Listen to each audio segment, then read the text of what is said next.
Hi, Pat and Oswald. This is Chris from WSAV in Savannah, Georgia. How are you? Good. How are you? I am fine. I am so excited to talk to you. I have to tell you that I've been telling everybody I'm going to talk to Pat and Oswald, and as of today, I am the most popular person in the building. So wow. I got that going for me. So, yes. Dang, I've never been the cool kid before. Thanks. You are absolutely the coolest, and let's just jump right in. Tell me about Principal Durbin on AP Bio. Well, you know, he's the best thing for a comedian to get to play, which is an authority figure with no authority. You know, he's trying to run this school and trying to corral this new teacher he has. Glenn Howerton plays a disgraced Harvard philosophy professor that I'm so happy to have teaching at my public school that I kind of end up becoming his enabler as he runs rampant over all the rules, all the protocols, and it's just a really, really fun relationship to play. I love that. So tell me about the cast. You talked about Glenn. We've talked to him before. He had wonderful things to say about you, too. He's better. You know, we all know him from It's Always Sunny, which Yes. is a different brand of humor. You know, AP Bio has a great cast. Tell me about your cast. Well, I mean, there are so many new faces. That's what's so exciting about it. I mean, there's people like Glenn, who is brilliant. Paula Pell, who's such a hilarious actress and writer, another SNL writer. And then we have, you know, there's a trio of teachers played by Lyric Lewis and Mary Sohn and Jean Villepique who are so hilarious. They just are they are the out of control engine of the show. And then you know, this class full of young actors and actresses playing the AP Bio students that, you know, I think initially they were kind of going to be more like kind of background players, and they were all so funny that they ended up doing episodes focusing just on each of them. That's how good they all are. So we so lucked out with the cast of this show. And then there's a guy. What is his first name? Charlie McCracken plays Coach Novak. He wasn't even cast in the show. He's one of the writers of the show, and he read that character at the table read. He was so hilarious that we all just said, "Oh, just hire him. That's the coach," and he's great. So we just lucked out on every single front. Well, the show's been on a couple times already, and I have heard such good things about it. I loved it because I saw some previews, but now that some of the people got to see it after the Olympics and things like that, you know, they were really talking about it. So I'm curious.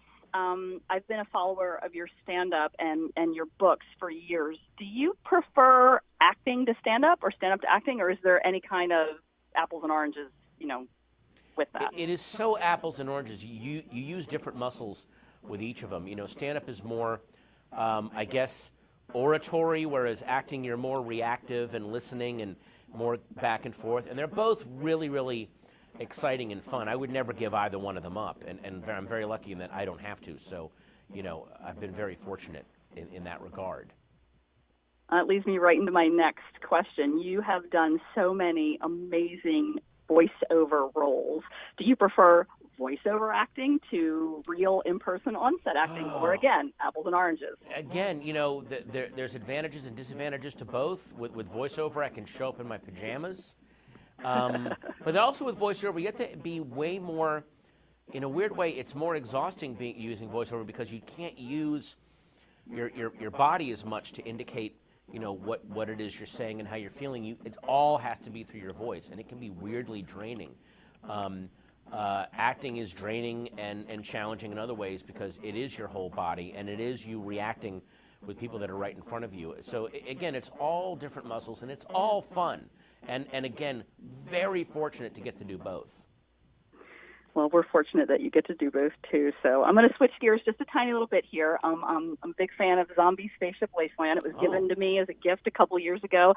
And if I remember correctly, you came to Savannah, Georgia, a few years ago for our book festival. Do you remember that? Yes, I got to spend 3 days in Savannah at that book festival. Savannah is such an amazing city, one of the best walking around cities I've ever been in.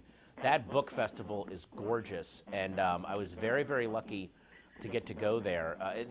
Savannah has the weirdest vibe because I was very aware of it. It has a bit of a dark past, but it is this very beautiful city with all of this kind of darkness underneath of it. It's no wonder that the American South produces, in my opinion, the best and most messed up writers on the planet. I will put the American South in front of Ireland and Russia in terms of producing psychologically messed up and brilliant writers.